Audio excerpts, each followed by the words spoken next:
Brandon Ayuk just made the most calculated move we have seen in an NFL offseason in years. Schefter confirmed it. Ayuk is actively refusing to sit down with interested teams about restructuring his deal. This is not a stance. This is not a rumor. This is a deliberate strategy to force the 49ers into cutting him so he walks into Washington as a free agent, gets the contract he actually wants, and Peters does not have to give up a single pick to make it happen. And yeah, on the surface, that sounds like everything is falling into place for Burgundy and Gold. But there is one part of this story that nobody in the media is saying out loud, and I am going to break it down in the next few minutes, because it completely changes how you should feel about this whole situation. Because while Ayuk is playing chess from San Francisco, Peters has a parallel problem he cannot ignore. ESPN came in this week with a trade proposal involving Keon Coleman from the Bills, and the number they threw out there is not just wrong, it is dangerous for how this fan base starts thinking about the real alternatives at receiver, and behind all of it is the ghost that DMV fans have not fully dealt with yet. Jahan Dotson. First round, pick 16, and this week an ESPN analyst just called him the worst move of another franchise's entire offseason. That is not a story about Atlanta. That is a direct mirror pointed straight at Peters, and what happens if he gets this position wrong one more time? Stay right here. The next few minutes are going to change how you see this entire offseason. Let's be completely honest, the media narrative around June 1st in the Brandon Ayuk situation was, for the most part, content designed to generate clicks. And it worked. It worked on me. It worked on thousands of Commanders fans who spent weeks thinking that date was going to be the catalyst that resolved all of this drama.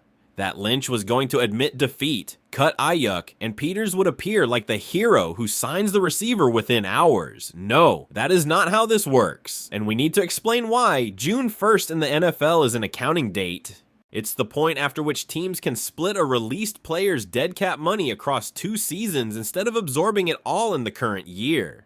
That normally makes it easier to absorb costly departures. We saw it with Russell Wilson in Denver. We've seen it with other big contracts over the years. In theory, it makes sense to think that date could matter for the Niners with Ayuk, but here's the part that most media coverage glossed over, and it's the part that matters most. The 49ers could have designated Ayuk's departure as a post-June 1st release at any point this offseason. Any point. That would mean the dead cap gets split across 2 seasons without having to wait for the date. They could have done it in February, in March, in April. They didn't, and that decision to not act is itself the clearest answer San Francisco has given about their position throughout this whole situation. The Niners are waiting. They're absorbing the pain of having a player who doesn't want to be there, who isn't playing, who is creating distraction because they believe, or maybe just hope, that someone is going to show up with a trade offer. And look, I understand the logic from San Francisco's perspective. Cutting him means walking away with nothing. Holding him until someone blinks first means that at least theoretically you can get something back. It's a weak negotiating position dressed up as firmness. And at this point, everyone in the league knows it, but here's my actual opinion on this, and I know some fans aren't going to want to hear it. I think the Commanders are handling this situation correctly, and I say that as someone who genuinely wants to see Ayuk playing in burgundy and gold. Peters is being disciplined. He's resisting the temptation to overpay for a player coming off a serious knee injury, who hasn't stepped on the field in a real game in over a year, and who, according to Adam Schefter, is refusing to speak with other teams about reworking his contract. That last part matters more than people are acknowledging. Think about it. If Ayuk wants to come to Washington, if he genuinely believes that's his destination and that he wants to play with Jaden Daniels, why is he refusing to have conversations with interested teams about making the money work? That is not the behavior of someone who wants the trade to happen. That is the behavior of someone who is using his desire to leave as leverage to get the Niners to cut him, because if they cut him, he arrives in Washington as a free agent and gets the contract he actually wants, without the Commanders having to sacrifice any assets. And if that's what's happening, and let me be clear, that's my speculation based on the real incentives of each party involved, then the right strategy for Peters is exactly what he's doing. Wait, don't hand over picks. Don't move valuable assets for a player in a strange power situation. Let time do the work. Now, what does concern me about this scenario is the prolonged uncertainty. Every week that passes without resolving the number 2 receiver is a week Jaden Daniels arrives at OTAs building chemistry with the same receivers as always. McLaurin, depth guys. players who aren't going to be on the field when the season actually matters. Chemistry between a quarterback and a receiver doesn't get built in August during training camp. It gets built in the spring, on OTA routes, in informal conversations after practice about what worked and what didn't. Every day Ayuk isn't in Ashburn is a lost development day, and that has a real cost that doesn't show up in any cap negotiation. And what about Stefon Diggs? Because we have to bring him up. Reports say Diggs is intrigued by the possibility of a homecoming. The man is from the DMV. He grew up here. Playing for the Commanders would be something personal for him at a level that goes beyond money. And yet, according to reports, there's been no real movement from Washington's end, at least not publicly. My theory is that Peters is keeping Diggs as the option B in his head, the safety net. If Ayuk never comes, if the Niners hold firm all the way to the end and nobody blinks, that's when Peters makes the move for Diggs.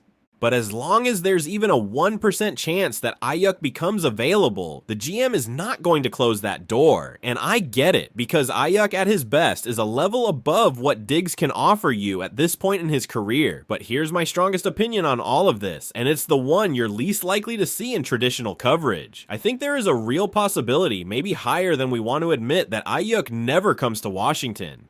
And I think if Peters has that scenario in mind, he should already be actively working on the alternatives, not waiting for post-June 1st, not waiting for the Niners to blink, acting, because the time we're giving this drama is time we're taking away from the team's preparation for 2026. The Ayuk drama is real, it's compelling, and I understand why it captures the whole fan base's attention, but at some point, if the trade doesn't happen, Peters has to turn the page.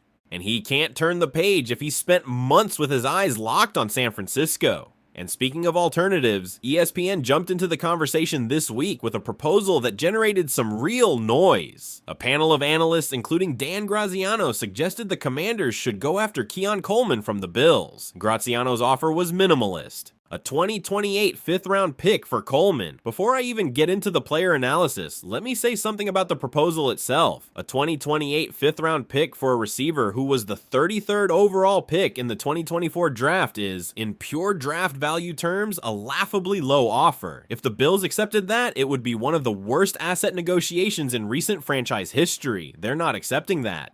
And ESPN's Bills reporter confirmed it immediately. Buffalo is rejecting all offers. Coleman understands what's on the line, and the team is committed to giving him another shot. So right out of the gate, this trade doesn't exist. It's not a real conversation. It's a hypothetical exercise that has value as a debate, but zero value as an actionable news item. That said, it's worth analyzing Coleman as a player, because if there were ever a real possibility, we'd need to know what we're actually evaluating. And this is where I have to be direct, because the numbers tell a clear story. 38 receptions, 404 yards, 4 touchdowns in 2025 for a player taken in the top 35 of the draft. That is not the output of a number 2 receiver who can change an offense. That is the output of a player who is still searching for his place in the league. The number that concerns me most is 1.55 yards per route run. That number is what separates real receivers from players who have potential on paper but can't convert it into actual production.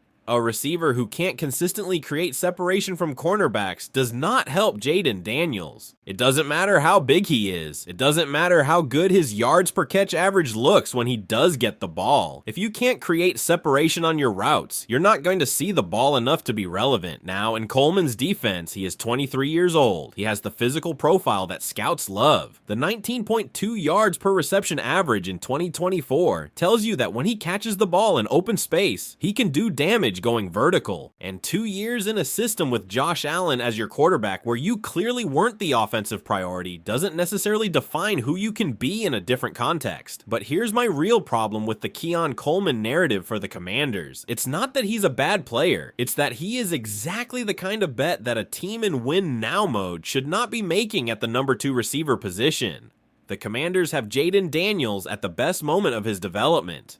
They have a real window of competitiveness that can open in 2026. Betting the WR2 spot on a player who has spent 2 years failing to convince anyone in Buffalo, including his own team that's blocking his exit, is not the right move for this moment. If Peters went to Columbia Heights to find Daniels a number 2 receiver, Keon Coleman would not be the first stop, not even close to the second. Indate. And now we get to the part that hit me hardest this week. Not because it's directly a Commander's story, but because it's a mirror. An uncomfortable mirror that forces us to look at ourselves and acknowledge something that a lot of fans haven't fully processed yet. Jahan Dotson, first round of the 2022 draft, pick 16. The receiver Washington selected convinced he was going to be the perfect weapon alongside Terry McLaurin for years. The player who arrived with impressive Penn State highlights, clean route running, reliable hands, and the narrative of being a technically gifted receiver who was going to thrive in the NFL. This week, ESPN's Bill Barnwell published his analysis of the Falcons' offseason and named Dotson's contract as Atlanta's worst move of the entire offseason. 2 years, $15 million, $10 million guaranteed, and Barnwell didn't pull any punches. Atlanta is still paying for Dotson's first-round profile instead of his actual production as a professional. And he's right, the numbers don't lie. Over 4 years in the NFC East, Dotson averaged 0.9 yards per route run. That puts him 79th out of 80 among all receivers with at least 1,000 routes run in that span. 79th out of 80, almost last. Literally. Now, let me give you my real perspective on Dotson, because I think the conversation about him and the Washington fan base has always been more emotional than analytical. Dotson had moments. There were games where he made you believe. I remember plays where I thought the guy was arriving, that he was building confidence, that he was about to break out, but the consistency never came. And when the consistency doesn't come in year 2, in year 3, in year 4, at some point you have to stop blaming the system, the quarterback, the coordinator, and acknowledge that the player simply doesn't have the tools to be an impact number 2 receiver in the modern NFL. Where did he fail exactly? Separation. Same as Coleman, 0.9 yards per route run tells you that Dotson could not consistently create an advantage against league cornerbacks. And in the modern NFL, where corners are more athletic than ever, and defensive schemes are specifically designed to eliminate secondary receivers with physical coverage. If you can't separate, you cannot produce. It's that simple. The cruel irony in Dotson's story is that he found some life in Philadelphia during the 2024 postseason. He made important plays on the Eagles' Super Bowl run. He had a key 28-yard reception in the Super Bowl itself that helped set up Jalen Hurts' first touchdown, and that postseason performance was enough for Atlanta to give him $10 million guaranteed. And here's the part I find most analytically interesting. How much of what Dotson did in that postseason was actually Dotson, and how much was Kellen Moore's system with Jalen Hurts running an offense so multiple and so well executed that even secondary receivers found space? I honestly believe it was more the second than the first, and Atlanta paid for the first. But beyond Dotson and the Falcons, what this story tells Commanders fans is something we need to hear clearly. Getting a first-round receiver pick wrong can cost you 5, 6, 7 years of searching. Washington is still paying the cost of betting on Dotson in 2022, not in terms of cap space, but in terms of not having had a reliable number 2 receiver since then. 4 years. 4 seasons of Jaden Daniels and McLaurin as the only real option. And here's the conclusion that I think matters most out of everything we talked about today.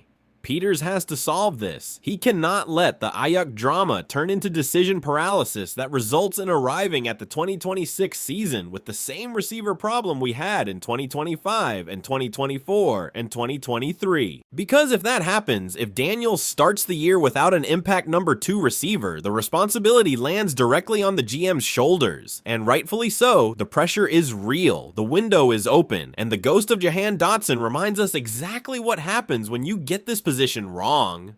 That's where we stand right now, fam. Ayuk in limbo with no clear resolution date. Keon Coleman locked up in Buffalo with numbers that don't justify the excitement. And Jahan Dotson looking on from Atlanta as a permanent reminder that mistakes at the receiver position don't get forgotten quickly. But also this, Peters has earned the right for us to trust his process. The way he handled the 2025 offseason, the surgical moves he made along the offensive line, the patience and discipline he showed when the market wanted him to overpay. That track record matters. And if he's saying the right solution for the number 2 receiver isn't moving valuable assets for Ayuk under these conditions, I at least have to hear that perspective, even if it frustrates me. But patience has a limit, and that limit is getting closer. Tell me down below what you would do if you were Peters right now. Do you wait on Ayuk all summer? Do you call Diggs right now? Or is there a name nobody is mentioning that you think Peters should be chasing? I want that conversation in the comments, because this topic is too hot to leave without a real debate. And if this video had you thinking, you already know. Drop the like, stay close, raise hail.